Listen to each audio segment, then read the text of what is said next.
आज की कहानी एक युवा महिला पत्रकार मर्डर केस से जुड़ी हुई है, जिसको इंसाफ पाने में 15 साल लग गए। नमस्कार, आदाब, सत श्री अकाल। मैं हूं यतेंद्र तिवारी। 30 सितंबर 2008 मंगलवार का दिन था। दिल्ली की एक 25 वर्षीय महिला युवा पत्रकार सौम्या विश्वनाथन अपने ऑफिस में काम निपटा रही थी। अक्सर सौम्या लेट हो जाती थी, लेकिन उस दिन थोड़ा और देर हो गई। एक टीवी पत्रकार की ज़िंदगी का ये आम रूटीन होता है। तड़के करीब 3:30 बजे सौम्या का काम पूरा हुआ। वो ऑफिस से अपनी कार से घर के लिए निकली, लेकिन उस रात वो हुआ जिसने पूरे देश में सनसनी मचा दी थी। सौम्या ऑफिस से तो घर के लिए निकली, लेकिन घर नहीं पहुंच पाई। वो रात सौम्या की जिंदगी की आखिरी रात थी। दूसरों की खबरें बनाने वाली पत्रकार अगली सुबह खुद एक खबर बन चुकी थी। टीवी, अखबार और हर किसी में पत्रकार की मौत की खबर छपी हुई थी। उस रात सौम्या विश्वनाथन अपनी कार में मृत पाई गई थी।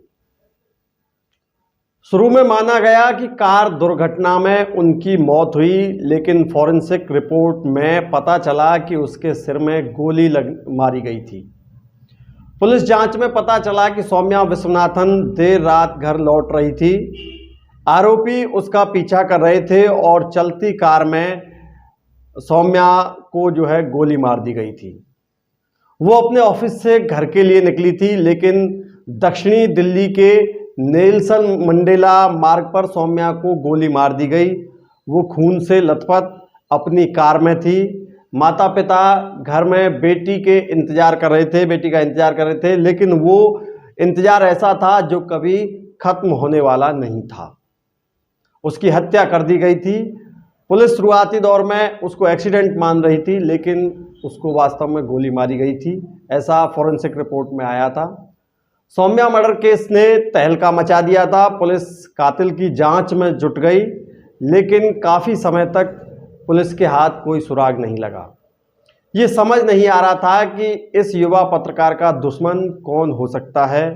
परिवार वाले भी इस बात से हैरान थे कि उनकी बेटी से आखिर दुश्मनी किसकी हो सकती है।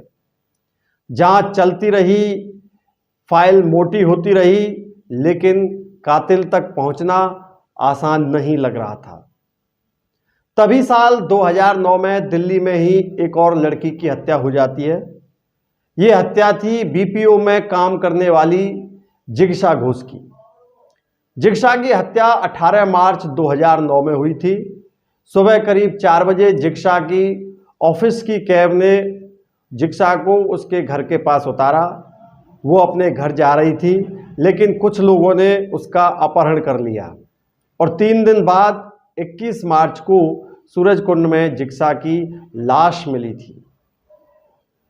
अब आप सोच रहे होंगे कि एक पत्रकार सौम्या मर्डर केस से जिग्शा मर्डर केस का आखिर क्या कनेक्शन हो सकता है, क्या लेना देना है। दरअसल जिग्शा मर्डर केस से सुलझने के बाद ही जिग्शा का जो मर्डर केस है उसको सुलझने के बाद ही सौम्या मर्डर केस भी सॉल्व हो पाया था। दोनों के कातिल एक ही थे। जिग्शा मर्डर केस की जांच में 5 लोगों के नाम सामने आए थे।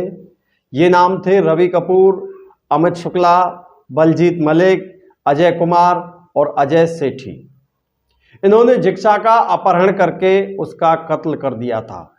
कत्ल की जांच के दौरान ही ये पता चला कि इन्हीं 5 ने कुछ महीने पहले सौम्या विश्वनाथन को भी मौत के घाट उतार दिया था। उस रात पत्रकार की जान लेने वाले ये 5 ही थे। दरअसल ये 5 एक संगठित अपराध गिरोह का हिस्सा थे और अपराध के कई मामलों में ये शामिल रह चुके थे। पुलिस ने इन पर मकोका के तहत केस दर्ज किया था। लूटपाट के मकसद से इन्होंने सौम्या और जिग्शा का मर्डर किया था, ऐसा पुलिस का कहना है। उसी दौरान इन्होंने नदीम नाम के एक और शख्स को मौत दी थी। इन पर मकोका, हत्या, डकैती और अन्य अपराधों के तहत आरोप तय किए गए हैं। साल 2009 से लेकर अब तक ये 5 जेल में ही बंद हैं और इन पर अभी केस चल रहा था। जिरसा मामले में तो सजा भी इनको सुनाई जा चुकी थी। टीवी पत्रकार सौम्या विश्वनाथन मर्डर केस में 25 नवंबर को दिल्ली की एक अदालत ने 4 दोषियों को उम्र कैद की सजा सुनाई है। कोर्ट ने एक अन्य दोषी को 3 साल की सजा सुनाई है, लेकिन उसकी सजा पूरी मानकर उसे रिहा कर दिया जाएगा। अदालत ने कहा है कि हत्या का अपराध दुर्लभतम अपराध की श्रेणी में नहीं आता है, इसलिए मौत की सजा का अनुरोध खारिज किया जाता है।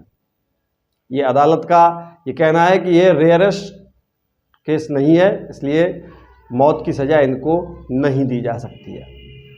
सौम्या की सौम्या की जो माँ है माधवी विश्वनाथन, उसने जो है कोर्ट के इस फैसले पर अपनी प्रतिक्रिया देते हुए कहा है कि वो फैसले से संतुष्ट है। उसने कहा कि हमने जो भुगता वो दोषियों को भी भुगतना चाहिए। मैं संतुष्ट हूँ पर खुश नहीं, क्योंकि मैं खुश तब होती अगर मेरी बेटी वापस आ सकती थी तो मेरी खुशी हो सकती थी।